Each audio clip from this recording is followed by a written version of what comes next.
inanyolewa tia maji. Ni kiongozi mwenye tajriba katika ulingo wa siasa. Mwanasiasa ambaye amekuwa na ujasiri wa kuikabili siasa ya Kenya kadri inavyokwenda na wakati. Anachukua hiyo mpira ni goalkeeper Charity Ngilu.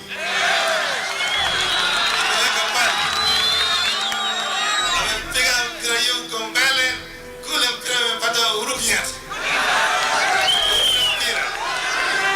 Mpira. Anakaribu na Ruto na kile ameshika Ruto. Amempatia Mudavadi. Mudavadi anaenda na mpira. Amecheka tena, amepatia Kalonzo. Kalonzo Musyoka na mpira. Mpira Kalonzo Musyoka.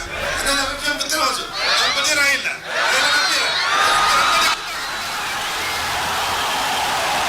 Lakini kama wasemavyo Waswahili, hakuna mchele unaokosa dume.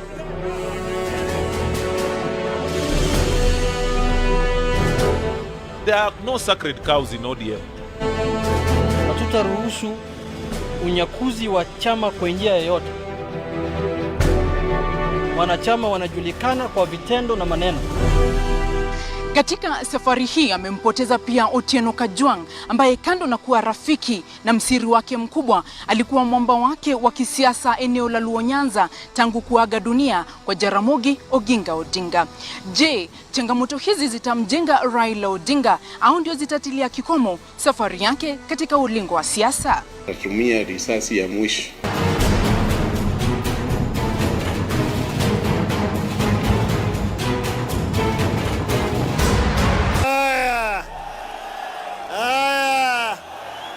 Ukakamavu wake wa kisiasa unahusishwa na babake Jaramogi Oginga Odinga, ambaye alitajwa kuwa simba wa kisiasa wa Luo Nyanza.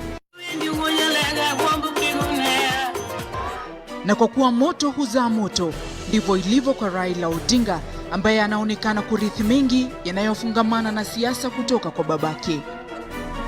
Tulikuwa marafiki sana. Alitupenda sisi kama watoto wake. Mingi akiwa akienda kwa mikutano ya kisiasa alikuwa anaenda na sisi. Na wakati wa likizo yeye alikuwa anatuchukua akienda kwenye ziara yake. Mbeleni unajua yeye alikuwa ni mfanyabiashara.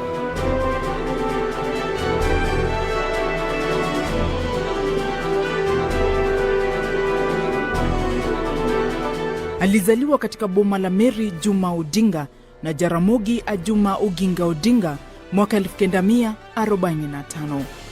Mwaka aliozaliwa, babake Jaramogi Oginga Odinga alikuwa ameingia vilivyo katika siasa za Kenya. Jaramogi alijiunga na chama cha Kenya African Union KAU miaka mitatu baada ya Raila Odinga kuzaliwa. Odinga Kingi Jotego Kingi. Alikuwa anaitwa Odinga Kingi. Kingi means king. Alikuwa king ya traditional dancers, walikuwa wanaweka kofia ya Kijaluo. Yeye ndio alirevive kitu ya Kira hapa katika Kenya. Akawa Kira ya kwanza mwaka wa 1952. Wakati huu alianda mradi ya kujenga jengo la ukumbusho ya yule aliyekuwa diwani hapa Nairobi, Ambrose Ofafa, ambayo aliuawa hapa Nairobi. Sasa akajenga hii inaitwa Ofafa Memorial Hall. Anazuru kwa mfano katika likizo nyingine alienda na mimi Uganda. Tukazuru Uganda yote tukichangisha pesa. Na ndugu yangu mkubwa Buru alienda naye Tanzania. Kwa hivyo na wakati hiyo alikuwa anafanya haya na vile vile anapiga siasa. Kwa hivyo mambo ya siasa tulianza naye mapema. Oginga Odinga, ambaye awali alikuwa mfalme wa Waluo au kipenda Ker, alikuwa amejiondoa kutoka wadhifa huo ili kuruhusiwa kuingia katika siasa. Anyola na kano chako siasa neno. No Maseno mubiro dala. Alitoka Maseno akakuja nyumbani. Alikusanya watu wengi wa village wakakuja, hata chief kawaambia yeye anataka kukua politician. Yeye pamoja na Masinde Muliro walikuwa wanafundisha huko Maseno. Yeye mwenyewe alisema ati Muliro alipaswedi yeye kuingia kwa siasa. Sasa yeye mamwambia Mlilo, mimi haiwezi kuingia kwa siasa hata kama wewe hayuko. Na ulipowadia mwaka 1957 akachaguliwa kuwa msemaji wa kisiasa wa jamii ya Waluo. Mwaka huo huo alichaguliwa kuwa mbunge wa Nyanza ya Kati. Wakati huo alikuwa anawakilisha sehemu ya Nyanza katika Lejiko. Alipochaguliwa amekuwa na matata mengi sana na wale wengine, kwa sababu wengine waliochaguliwa walikuwa nusu watu waliokuwa wanataka wasikizane na Wasungu nusu na Wahindi nusu, lakini Odinga alikuwa anataka Africa for the Africa. Ni vigumu kuthibitisha iwapo huo ndio ulikuwa ubatizo wa Raila Odinga katika siasa, lakini wapo wanaoamini kuwa ilikuwa sadfa kwamba alizaliwa wakati ambapo babake alikuwa akijikita katika siasa. Jaramogi au mama yangu hawakuwa anataka mtoto huyu afanye hii au hii. Jaramogi aliwachia kila mtu huru yake. Kinyathi niko na enogi mawuonti, kinyathi kaonga kitu huo. Unajua mtoto huwa anafuata baba. Kama mtoto kijana akiona baba anapenda hii, hata yeye atashika vitu baba anapenda. Sasa hivyo ndiye alianza. Kuna yeye nyitende gonge na siasa maneno na kumenena. Sio yeye aliwachagua. Watoto waliona tu vile baba anafanya wakapenda.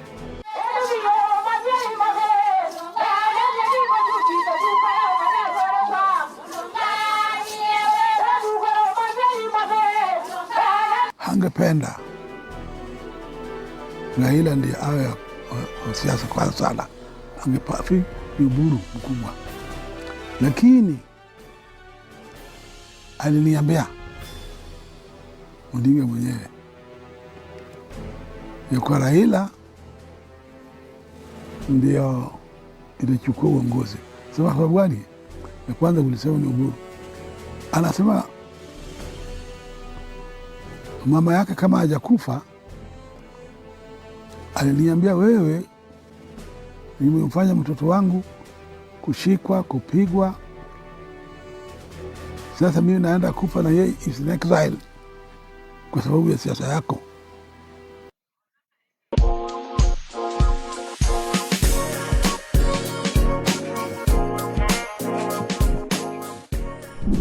My name is Kira.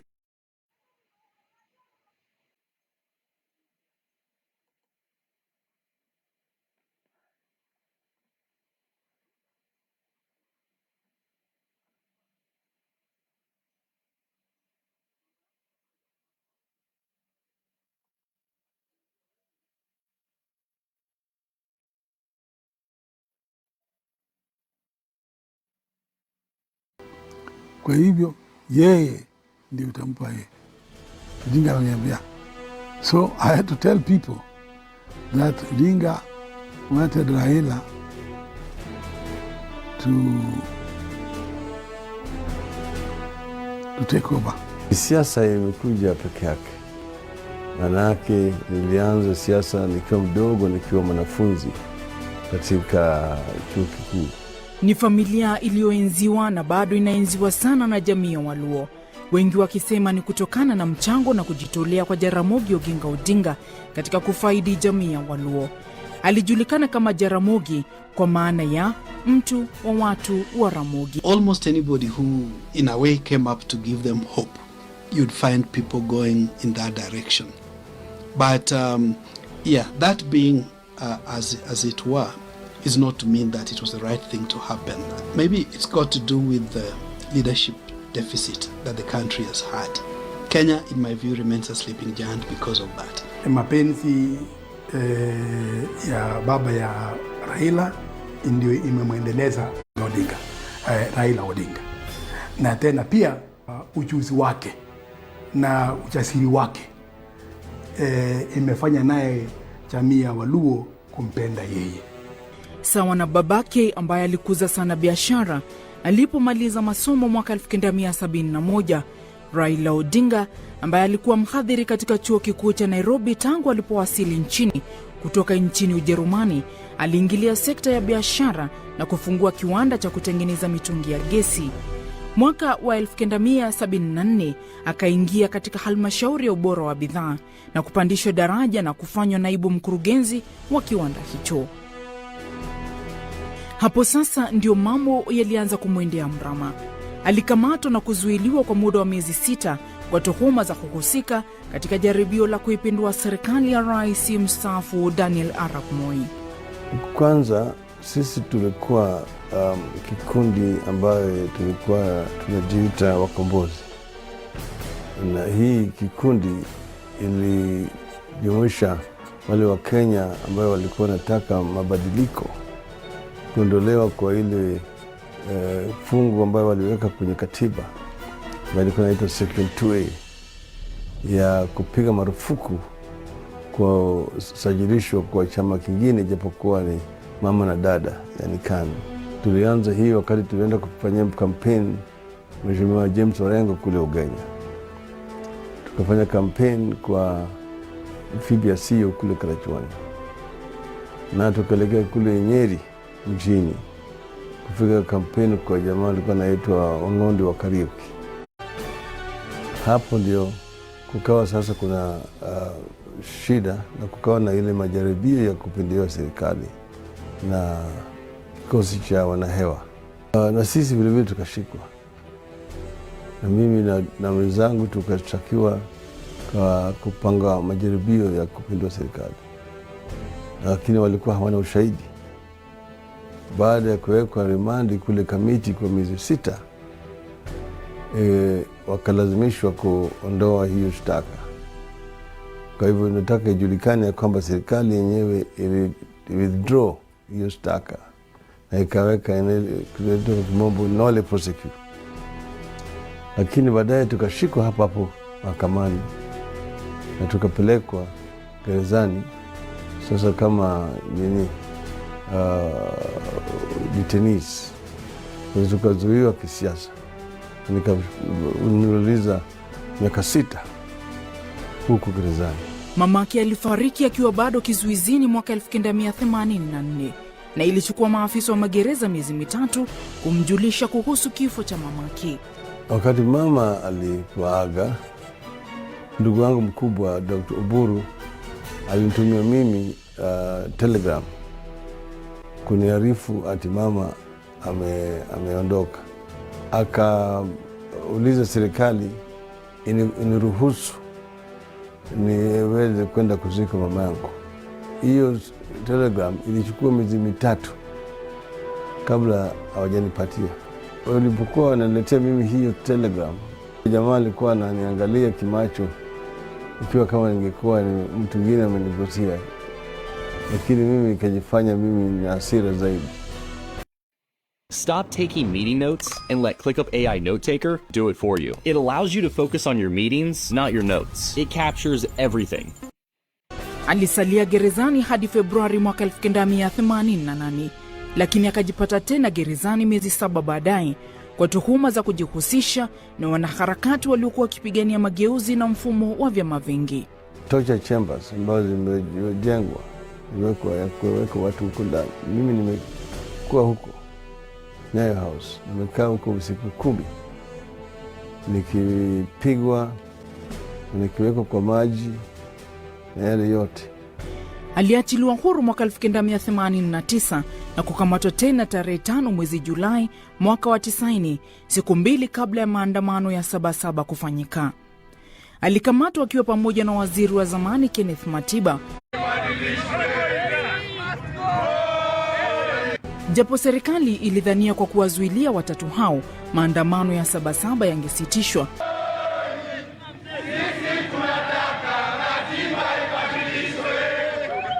Viongozi kama vile Martin Shikuku, James Orengo na Gitobu Manyara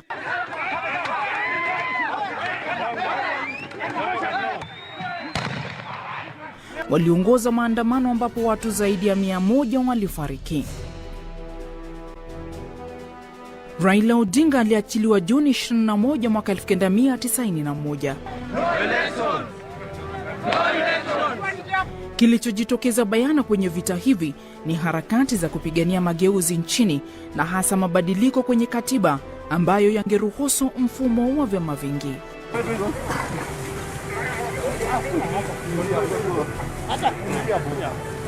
When you're in a struggle, you cannot say that I'm going to win within 6 months or within a year. The struggle means that you remain in the struggle until you succeed.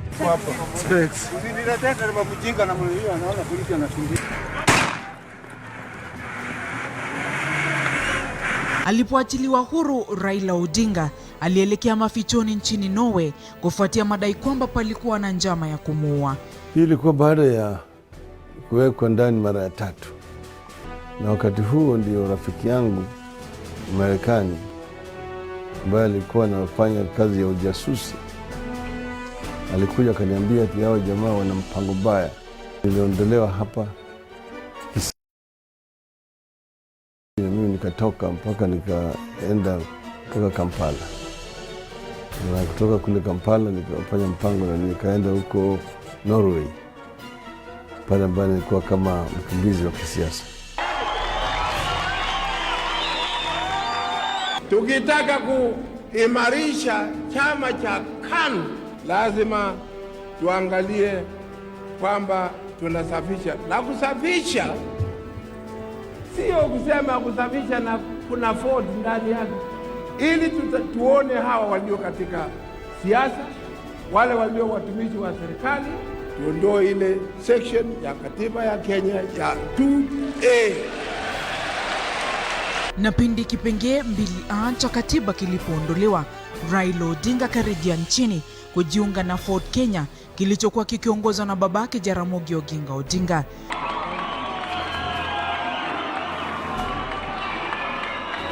Ford Kenya kilijitenga na Ford asili ambacho kilibaki kuongozwa na Kenneth Matiba. Kilichosambaratisha chama hiki ilikuwa ni tofauti baina ya Matiba na Oginga Odinga kuhusu taratibu za kumchagua mgombezi wa urais. Kenneth Matiba na Martin Shikuku walitaka uteuzi wa moja kwa moja. Wanachama wapendwa wa Ford Kenya, huku Oginga Odinga na Masinde Muliro wakipendekeza kuwachaguliwa kwa njia ya kidemokrasia, na hapo basi Ford Kenya kikabuniwa. I want you to think very deeply and also to know anything which is given to you at the moment is nothing.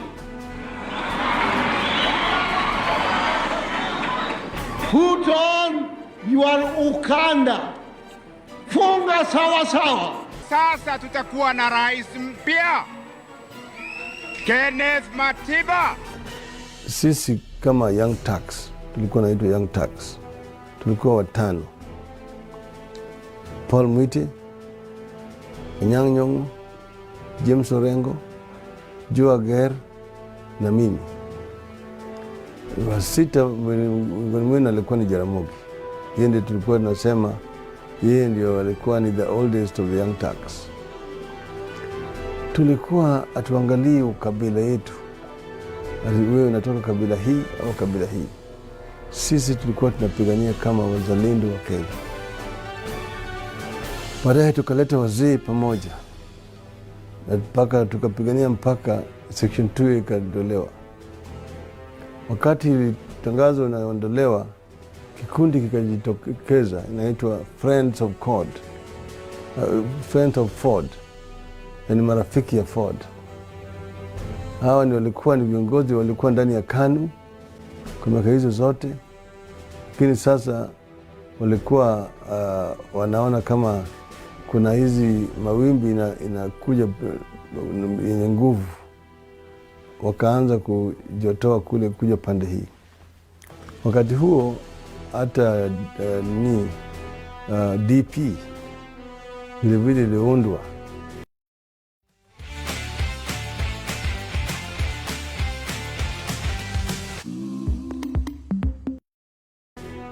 Na wale ambao walikuwa wamesema ati viongozi ambao wanapigania mageuzi kama yule mtu ambaye anajaribu kukata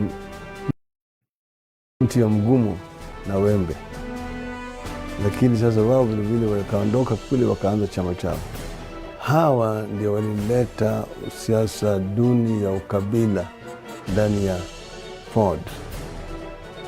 Hawa ndio wakaanza kusema sisi ni kabila kubwa, hatuwezi kuongozwa na mtu ambaye ametoka kwa kabila ndogo. Sisi hatuwezi kuongozwa na mtu ambaye bado hajakatwa na kadhalika. Uliodhaniwa kuwa mwamko mpya kwa Raila Odinga ukawa ndio mwanzo wa changamoto nyingine kwake. Wakati huu changamoto ikiwa kupewa wadhifa katika chama cha Ford Kenya. Wengi walihisi haingekuwa bora kwa Raila Odinga na babaki kushikilia nyadhifa kuu chamani. Na hivyo ikaamuliwa kuwa Raila Odinga apewe wadhifa wa naibu mwenyekiti wa kamati ya malengo ya chama. Muda si muda akapandishwa daraja na kupewa nafasi ya naibu mkurugenzi wa uchaguzi wa chama. Wenzake kama vile Paul Mwite na Michael Kijana Wamalwa na walifanywa manaibu wa kiongozi wa chama. Jaramogi alipoaga dunia mwaka 1994, Raila Odinga alianza tena upya vita vya kupigania uongozi wa chama cha Ford Kenya. Na hasimu wake wakati huo ilikuwa si mwingine bali ni Michael Kijana Wamalwa ambaye alikuwa katika nafasi bora ya kuchukua wadhifa huo. From now on, I have resigned from being the umpire of Ford Kenya. We'll have another go. We are not giving up. The party is still there. The constitution has not been suspended. The NEC is still there. We'll have another go at another election. Wamalwa Kijana is no longer chairman of Ford Kenya. Okay? Ford Kenya is now going from henceforth to be led by a caretaker committee. Uchaguzi huo ukavurugika na Raila Odinga kuamua kujiondoa kwenye marudio ya uchaguzi huo. Time has come to change course. Unaamini hizo siasa za ubinafsi ndio zilileta tofauti baina yako na Kijana Wamalwa baada ya Jaramogi kuaga dunia katika chama cha Ford Kenya? Wakati ile kulikuwa na mambo ya Goldenberg. Wakati hiyo Jaramogi alikuwa ametoka, amewaga, yeye ndiye alikuwa mwenyekiti wa Public Accounts Committee. Marehemu Wamalwa Kijana akachukua nafasi hiyo. Na tulikuja tukatofautiana juu ya mambo ya Goldenberg, ya kamati kupendekeza hata Bwana Patni alipwe pesa zaidi. Ati yale ambayo ilikuwa imefanyika katika hiyo mambo ya Goldenberg ilikuwa ni halali, na mimi manake nilikuwa na ushahidi kuonyesha kwamba Goldenberg haikuwa halali. Na mimi nikatofautiana na kamati hiyo ya Public Accounts Committee. Hiyo ndio ilileta tofauti kubwa sana baina yetu. Kwa kudadisi kwa kina safari ya Raila Odinga kufikia wakati ambapo babake aliaga dunia, ni dhahiri kwamba ungedhania ulikuwa ukisoma kitabu cha mtu mmoja. Kwa kiasi kikubwa nakala zilikuwa sawa. Oginga Odinga alijipata taabani na kuwekwa kizuizini kwa kukwaruzana na serikali ya hayati Mzee Jomo Kenyatta. Katika mambo ya kisiasa mara nyingi, baada ya watu kupigana na adui, kuanza kupigana wenyewe kwa wenyewe. Jaramogi alikuwa anataka mali ya wazungu. Mzungu akienda, mali za mashamba yao igawiwe watu wale ambao mashamba yao yalichukuliwa. Kwa sababu ndio ilikuwa kiini cha msosano.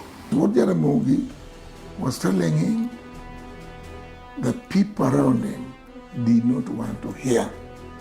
They were claiming Jaramogi yeye anataka kupindua serikali yako, yeye anataka wewe. Do not behave in a manner that you can outshine your master. Hivyo ndivyo alivyoonekana Jaramogi kwa macho ya Kenyatta na wale ambao walikuwa na msingira Kenyatta. Hata hivyo, kuna wasiokubaliana na usemi kwamba alivyoendesha siasa Raila Odinga kuna uhusiano na jinsi alivyoendesha siasa zake Jaramogi Oginga Odinga. Wajuzi wanasema japo aliendeleza siasa kutoka alikoachia babake mzazi, Raila Odinga alibuni mikakati iliyoana na sera alizotaka kuuza. Vile siasa ilikuwa inaendeshwa na baba yake, si vile Raila anaendesha. Iko na umotomoto kwa siasa ya Raila Odinga. Kisichofichika hata hivyo ni kwamba japo Jaramogi alisusia nafasi ya kutangazwa rais wa kwanza wa taifa na badala yake kumwachia nafasi hayati mzee Jomo Kenyatta sawa na mwanae. Wote walipata motisha ya kuwania kiti cha urais, japo hakuna kati yao aliyefanikiwa kuingia ikulu licha ya kuwa na ufuasi mkubwa. Baba yake hakupewa nafasi ya kuongoza nchi na hali alipigania uhuru wa Kenya kwa dhati na nguvu nyingi. Wajaribu wakasema wacha Raila akae karibu, hata akikaa katika ya president hata saa moja tu, hiyo itoshe ili ionekane kama ni zawadi kwa kazi ya baba yake. Hawa wamefanya vizuri, lakini kwa bahati mbaya hakuna mmoja wao anaonekana baba yake akukaribia kiti cha rais, na sasa hii mtoto wake angali anaengaenga nje, ataingia huko ikulu. Let us make December 29. Hi God people. Hi once more. Welcome to the Kilgoris country home.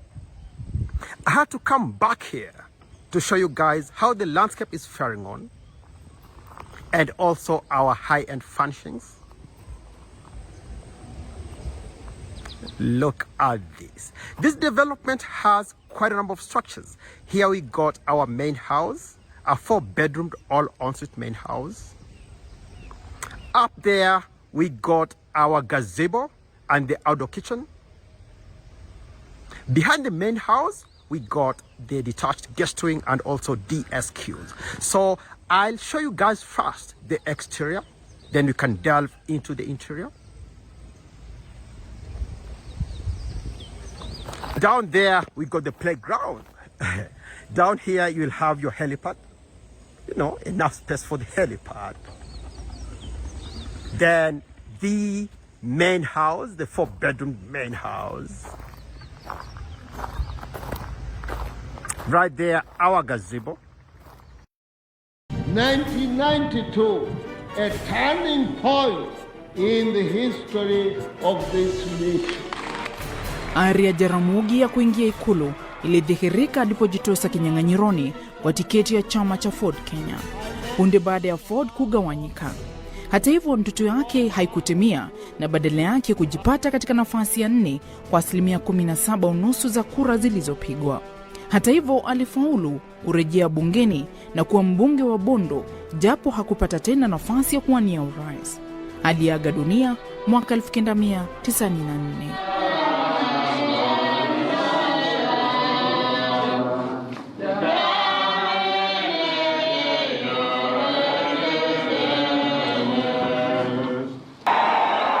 Yapata mwaka mmoja hivi baada ya Jaramogi kuaga dunia, Raila Odinga akafungua ukurasa mpya katika ulingo wa siasa.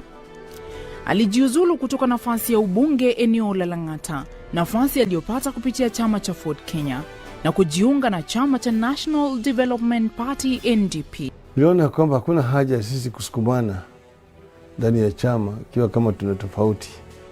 Alifaulu kunyakua tena wadhifa huo kupitia tiketi ya chama cha NDP. Odinga aliwavutia wanasiasa wengine kutoka eneo la Nyanza, wakiwemo wabunge, katika kujiunga na NDP na kukifanya chama hicho kuwa chama kikuu cha upinzani bungeni. Kilipata umaarufu na uungwaji mkono eneo la Nyanza.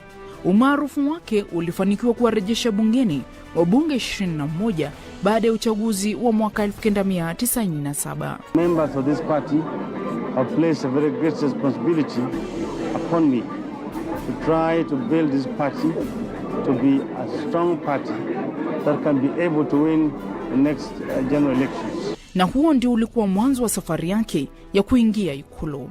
Mwaka 1997 alijitosa uwanjani kupigania wadhifa huo, ambao pia uliwavutia wagombeaji wengine kama vile Mwai Kibaki na rais mstaafu Daniel Arap Moi.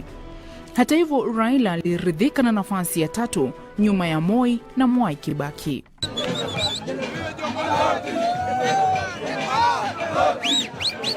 Kuanzia hapo akaanza kutupia macho KANU, na mwaka 2001 akaelekeza wafuasi wake wa NDP katika chama cha baba na mama KANU chini ya nembo maarufu ya jogoo. chama cha NDP kimeshajidissolve. Tutaishusha bendera ya NDP.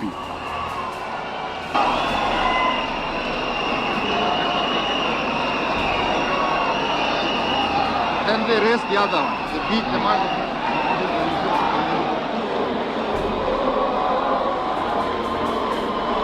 The merger of KANU, a party of government since independence, with the NDP, a proactive and pragmatic party of opposition, presents us with an opportunity to serve Kenyans better. The idea is not merely to dilute one party or swallow another party. There come a time when the nation is more important than an individual. Napendekeza Mheshimiwa Raila Amolo Odinga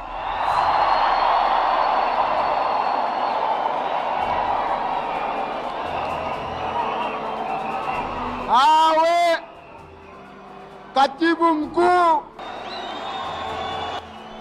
Hatua aliyoichukua ikampa nafasi ya katibu mkuu wa chama na pia waziri wa kawi chini ya serikali ya Moi. Mimi kwa mfano na wengine tukawa deputy. Moi alikuwa bado ni mwenyekiti, sisi tukawa pale deputies, Raila akakuja akawa secretary general.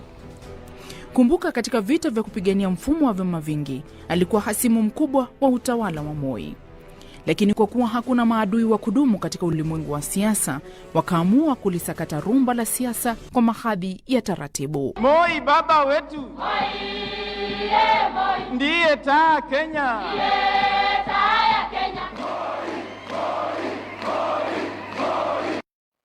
Wajuzi hata hivyo wanasema kuingia kwake katika chama cha KANU hakukumaanisha kwamba alikuwa ameuzika uchungu wake dhidi ya utawala wa KANU. Tukaketi chini, tukaona ati sasa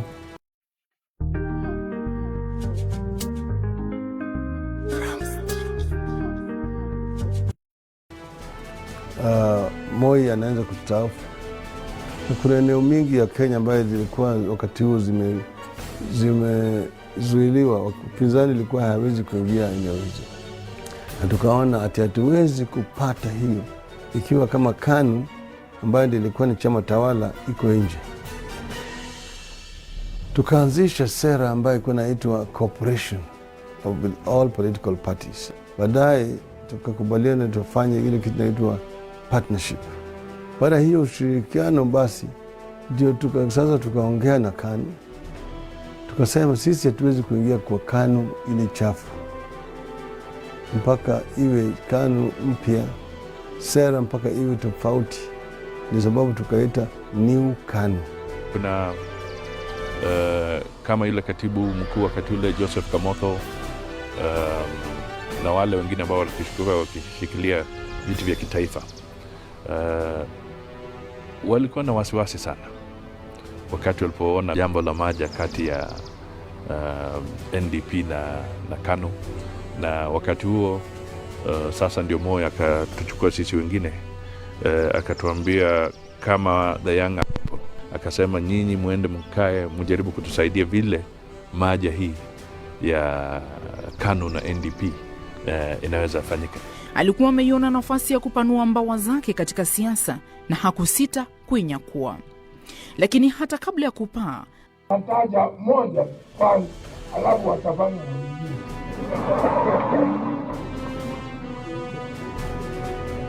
Na huyu ni Uhuru Kenyatta.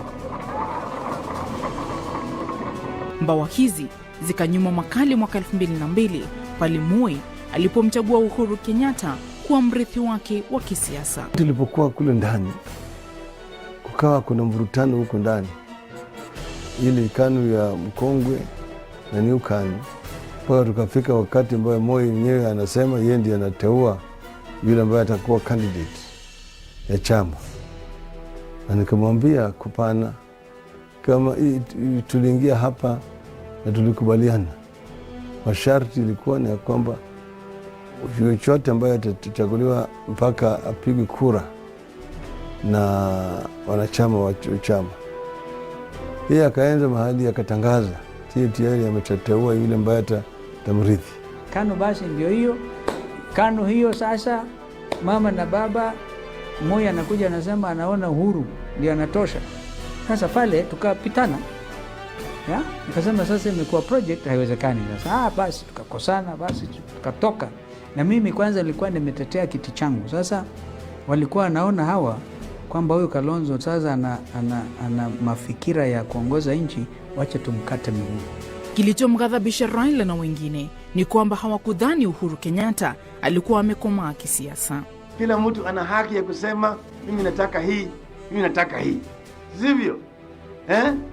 Lakini mwishowe ni wanachama wa KANU ambao tutapeleka Kasarani, na kule ndio wao wenyewe kwa kura ya kisiri wataamua ni nani ambaye atachukua tikiti ya chama chetu kuelekea nayo kwa uchaguzi. Hapo akakusanya tena virago vyake na ubavuni akawavutia Profesa George Saitoti, Kalonzo Musyoka, JJ Kamotho na Mudi Awori katika kukiasi chama hicho. Kulikuwa na watu 7 wote ambao walikuwa wanataka kuwania urais. Tukaketi chini tukasema ati mpaka lazima wengine wawache na hiyo mtu mmoja. Sasa kila moja akawa na ulafi ya kujaribu kuchukua. Mimi mwenyewe karibu niwe victim. Ndio mimi sijui kama Raila alikuwa pia ananipiga wakati ule, kwa sababu nilikuwa nikidhani yeye ni rafiki ya Mwau, John Aaron Mwau. Kwa nimuuliza, "Zumwambie huyu mtu yako awachane na mimi." Okay? Wote hatukupendelea vile alivyofanya wakati ule, kwa sababu unakumbuka kulikuwa na marehemu Saitoti, mimi nilikuweko, kulikuwa na Ngala, kulikuwa na Raila pia ambaye sasa alikuwa wakati huo yuko pale. Na yeye mwenyewe akaamua tu pana anataka apendelee mtu fulani ambaye ni rais wa sasa Uhuru. Nakumbuka Uhuru aliingia very easily vice chairman Central. Mudavadi alikuwa anamenyana na Cyrus Jirongo Western.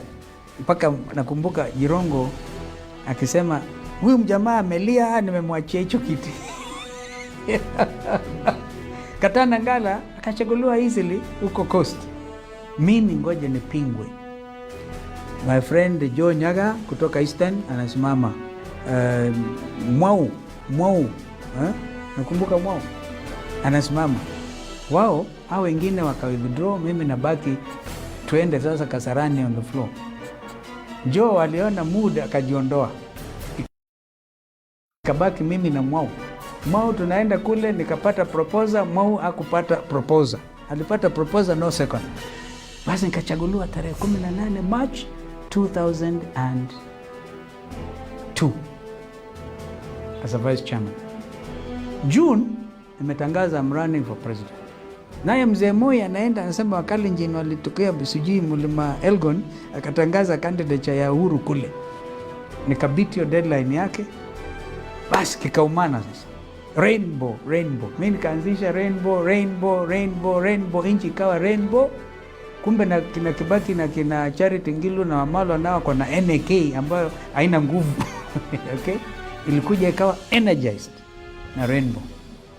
Hapo wakawa wamejiunga na ligi mpya, ligi iliyojulikana kama Liberal Democratic Party LDP.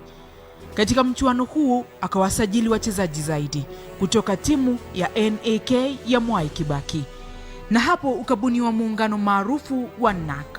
We have negotiated, we have gone through very, very difficult process of negotiations.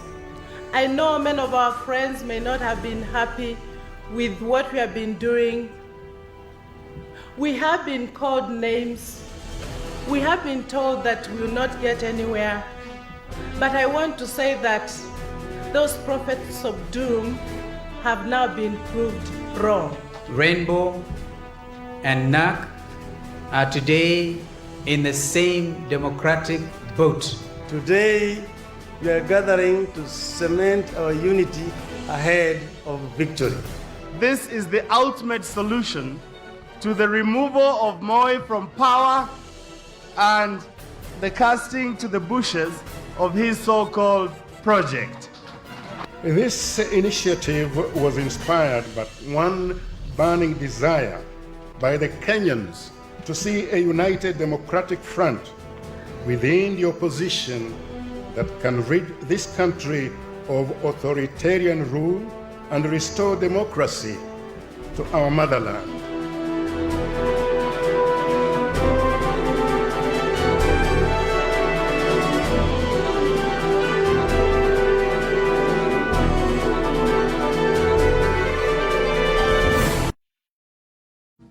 Don't get him a drink, all right?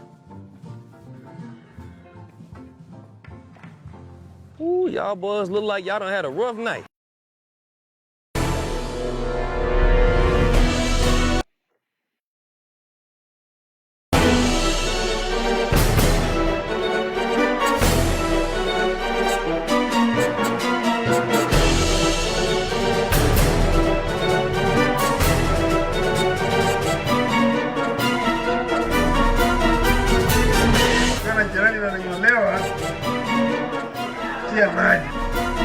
Ni kiongozi mwenye tajriba katika ulingo wa siasa.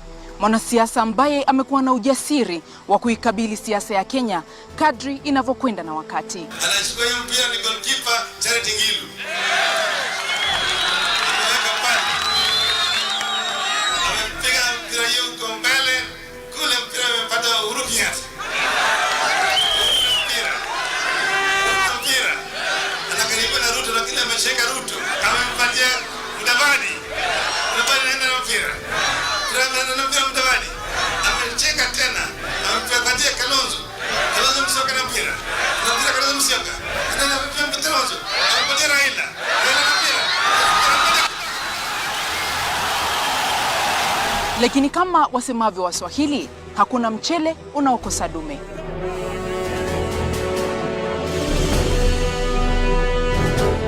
There are no sacred cows in ODM. Hatutaruhusu unyakuzi wa chama kwa njia yoyote.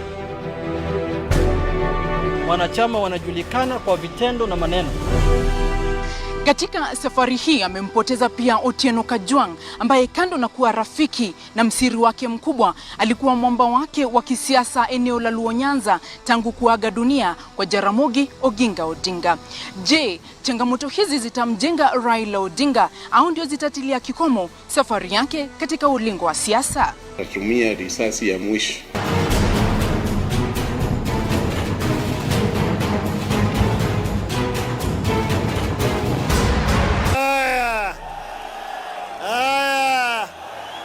Ukakamavu wake wa kisiasa unahusishwa na babake Jaramogi Oginga Odinga, ambaye alitajwa kuwa simba wa kisiasa wa Luo Nyanza.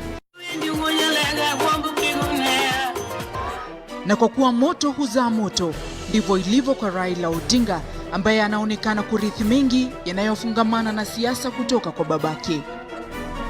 Tulikuwa marafiki sana. Alitupenda sisi kama watoto wake. Mingi akiwa akienda kwa mikutano ya kisiasa alikuwa anaenda na sisi, na wakati wa likizo yeye alikuwa anatuchukua akienda kwenye ziara yake. Mbeleni unajua yeye alikuwa ni mfanyabiashara.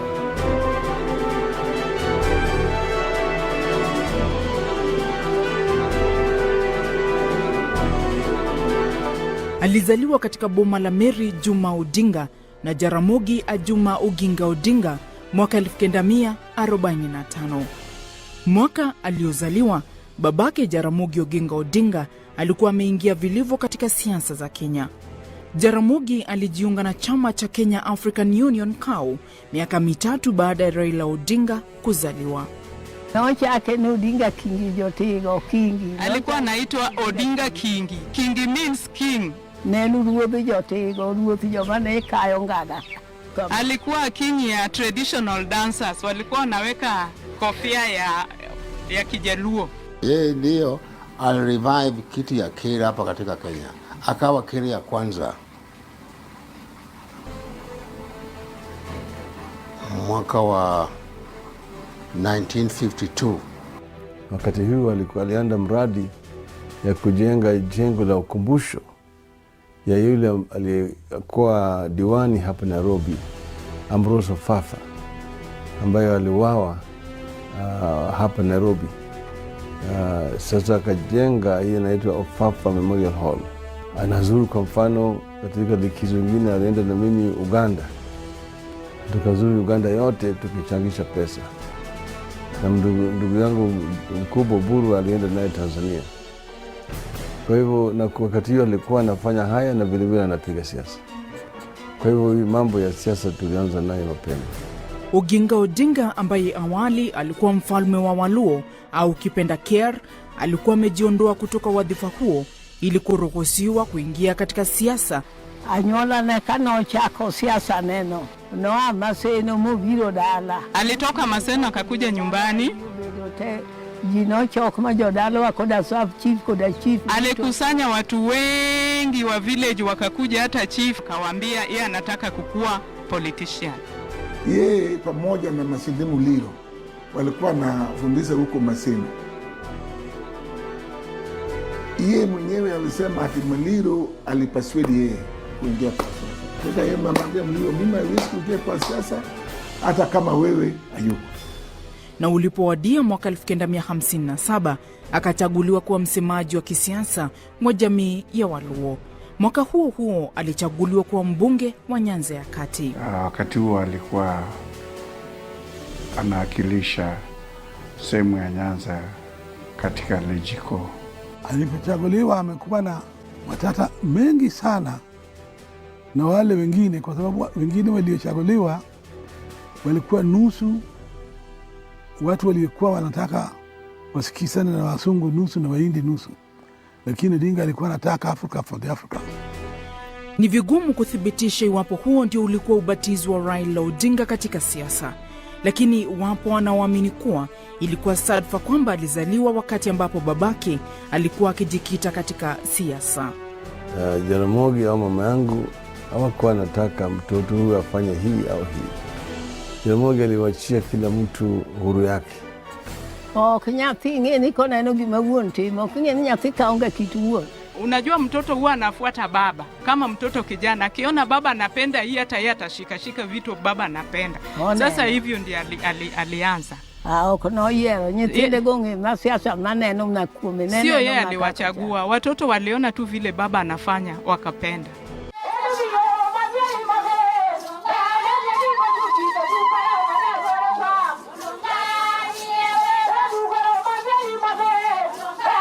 Angependa Raila ndiye awe wa siasa kwa sana, angepafi ni Uhuru mkubwa, lakini aliniambia Odinga mwenyewe ya kwa Raila ndio ilichukua uongozi. Sema kwa sababu gani? Ya kwanza ulisema ni Uhuru. Anasema mama yake kama hajakufa, aliniambia wewe nimemfanya mtoto wangu kushikwa, kupigwa. Sasa mimi naenda kufa na yeye is in exile kwa sababu ya siasa yako. Kwa hivyo yeye ndio utampa yeye. Odinga aliniambia. So I had to tell people that Odinga wanted Raila to take over. Siasa imekuja peke yake. Manake nilianza siasa nikiwa mdogo, nikiwa mwanafunzi katika chuo kikuu. Ni familia iliyoenziwa na bado inaenziwa sana na jamii ya Waluo. Wengi wakisema ni kutokana na mchango na kujitolea kwa Jaramogi Oginga Odinga katika kufaidi jamii ya Waluo.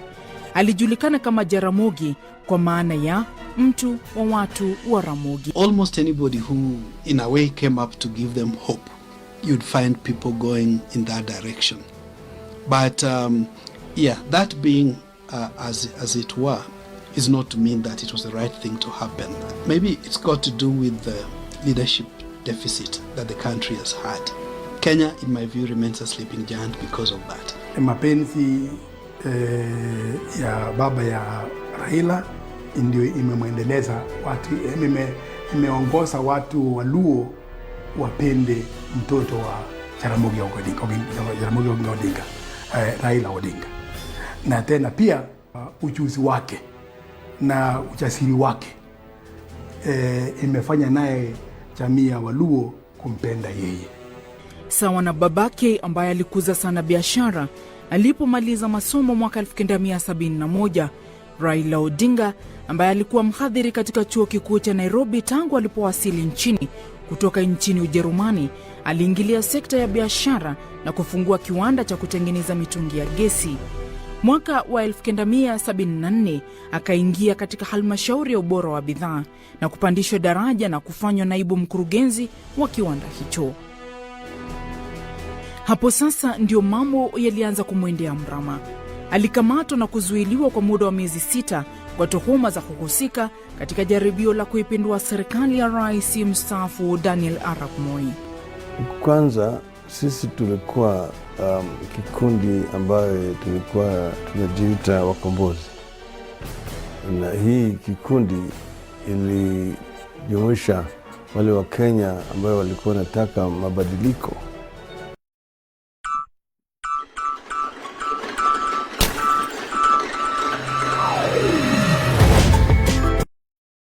Kuondolewa kwa ile fungu ambayo waliweka kwenye katiba ambayo ilikuwa inaitwa Section 2A ya kupiga marufuku kwa sajilishwa kwa chama kingine japokuwa ni mama na dada, yani KANU. Tulianza hii wakati tulienda kufanya kampeni Mheshimiwa James Orengo kule Ugenya. Tukafanya kampeni kwa Fibia Sio kule Karachuani, na tukaelekea kule Nyeri mjini kufika kampeni kwa jamaa alikuwa anaitwa Wang'ondi wa Kariuki. Tukaamua tujaribu kusajilisha chama tukiwa pamoja na Jaramogi, tukakatazwa.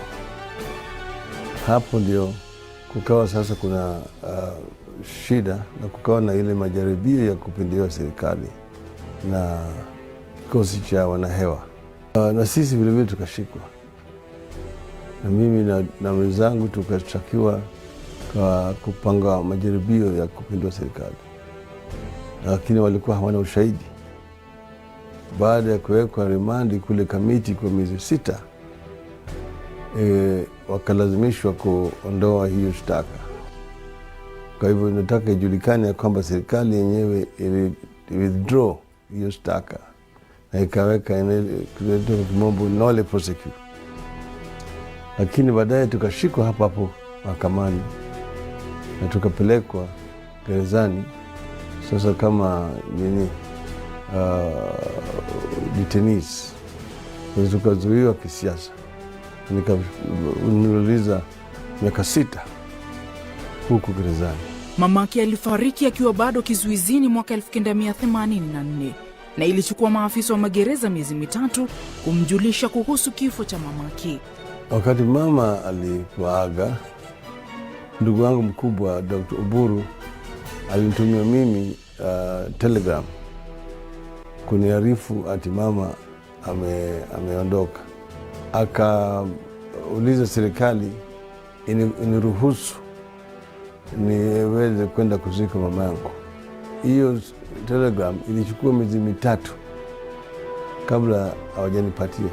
Walipokuwa wananiletea mimi hiyo telegram, jamaa alikuwa ananiangalia kimacho ikiwa kama ningekuwa ni mtu mwingine amenivutia, lakini mimi nikajifanya mimi ni hasira zaidi.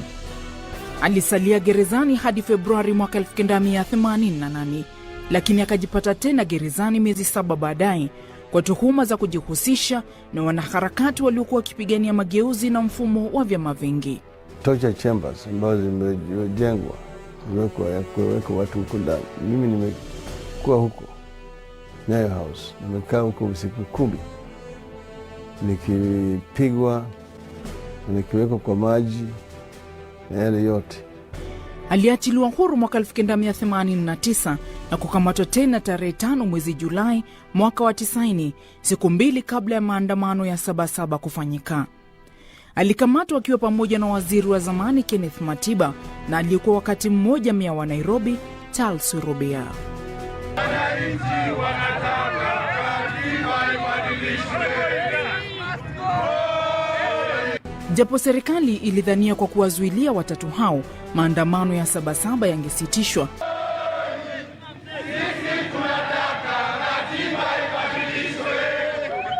viongozi kama vile Martin Shikuku, James Orengo na Gitobu Manyara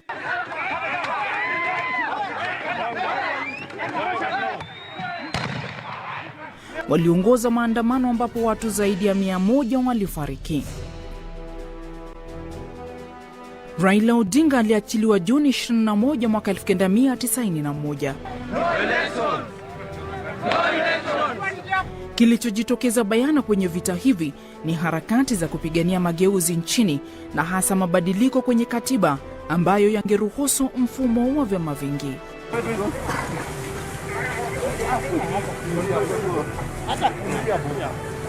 When you are in a struggle, you cannot say that I'm going to win within 6 months or within a year.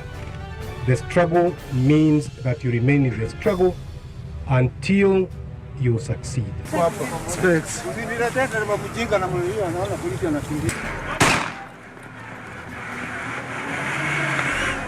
Alipoachiliwa huru, Raila Odinga alielekea mafichoni nchini Norway kufuatia madai kwamba palikuwa na njama ya kumuua. Hii ilikuwa baada ya kuwekwa ndani mara ya 3. Na wakati huo ndio rafiki yangu Marekani ambaye alikuwa anafanya kazi ya ujasusi alikuja akaniambia ati hao jamaa wana mpango mbaya. Niliondolewa hapa kisiri na mimi nikatoka mpaka nikaenda mpaka Kampala. Na kutoka kule Kampala nikafanya mpango na nikaenda huko Norway, pale ambapo nilikuwa kama mkimbizi wa kisiasa. Tukitaka kuimarisha chama cha KANU lazima tuangalie kwamba tunasafisha. Na kusafisha sio kusema kusafisha na kuna Ford ndani yake, ili tuone hawa walio katika siasa, wale walio watumishi wa